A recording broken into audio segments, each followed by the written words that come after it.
Salut à tous. Petite vidéo de test de la toute nouvelle Nano Biscotte version 4 de chez Plecter Labs qui m'a été fournie par Elegant Weapons. Merci Tom, merci Christian. Beaucoup. Voilà, donc une Nano qui est reliée à un haut-parleur 28 mm mégabasse dans une caisse de résonance, un micro switch Momentary, une batterie Lion 18 650 3V7 3400 mAh et relié aussi à une LED strip, plutôt deux LED strips WS2812B que vous pouvez trouver facilement sur eBay, hein, je vous mettrai le lien. Vous pouvez trouver ça facilement sur eBay. J'en ai eu 2 mètres pour moins de 20 €. Donc c'est pas très cher. Voilà, c'est des LED strips RGB. À savoir que sur certains sites, comme là où j'ai commandé, donc ça c'est en Chine, hein, et nos amis chinois, des fois ils sont farceurs, ils nous disent que c'est du RGB, donc du rouge, vert, bleu. Et au final, c'est du GRB, donc vert, rouge, bleu. Faites très attention à ça. Moi, c'est ce que j'ai reçu, c'est du GRB. Ce qui veut dire que quand j'ai fait mes réglages, j'ai été un petit peu surpris des premiers coloris que j'ai eus. Et quand je me suis aperçu que c'était du GRB et que j'ai refait mes réglages, après tout s'est très bien passé, hein, bien évidemment, comme vous allez pouvoir le constater. Cette lame composée de ce type de LED strip.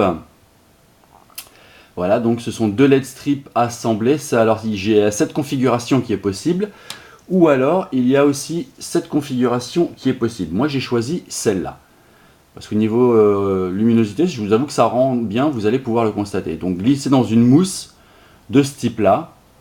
Ceci n'est pas une mousse Master Replica, c'est une mousse que j'avais trouvée il y a pas mal d'années sur internet, que je pensais ne jamais utiliser, et au final je l'utilise.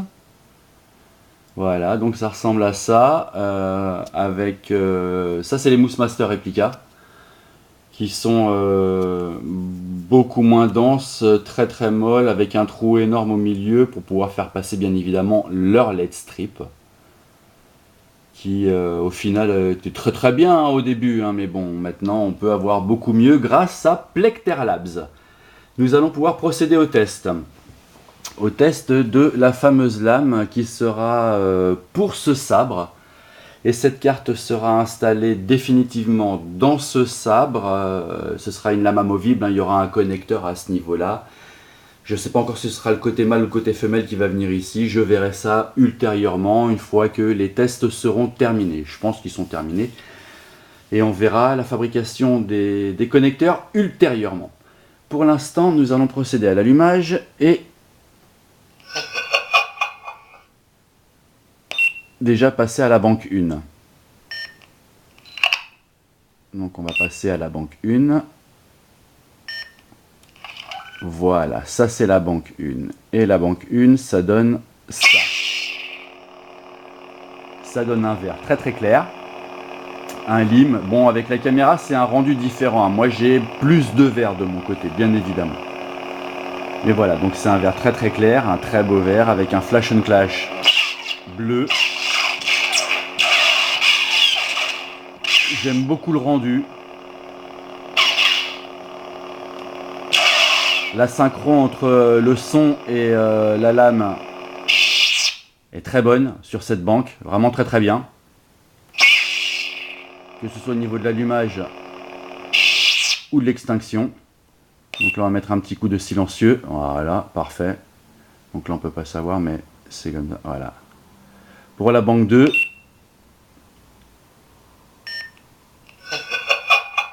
qui est ma préférée.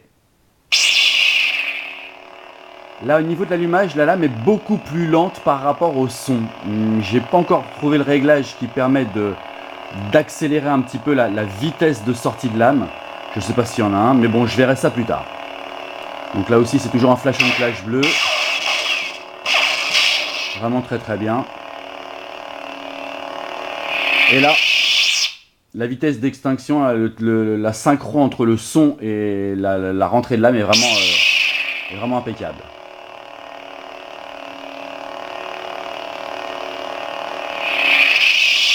Ça c'est pour la banque 2. Pour la banque 3,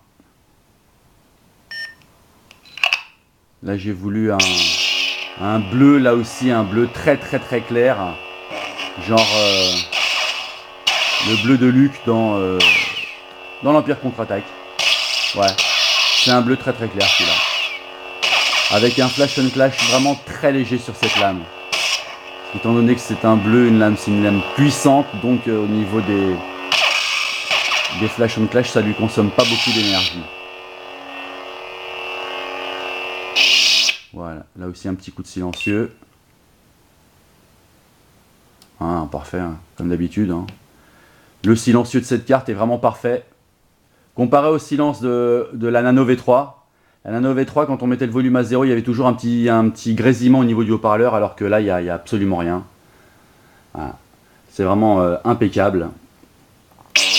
Au niveau du son aussi, à savoir qu'au niveau du son, la caisse de résonance est très très importante.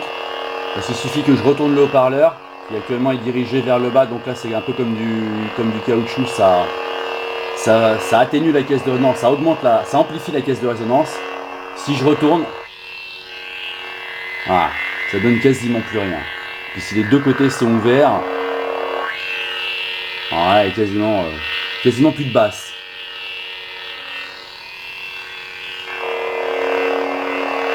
Voilà d'où l'importance d'une caisse de résonance dans un sabre. Vraiment synchro parfaite sur cette banque de son, que ce soit à l'allumage ou à l'extinction. Herve, t'as vraiment fait du super boulot. De toute façon, Plecter Labs, depuis leur début, on n'a vraiment rien à reprocher à cette société. Service impeccable, SAV impeccable.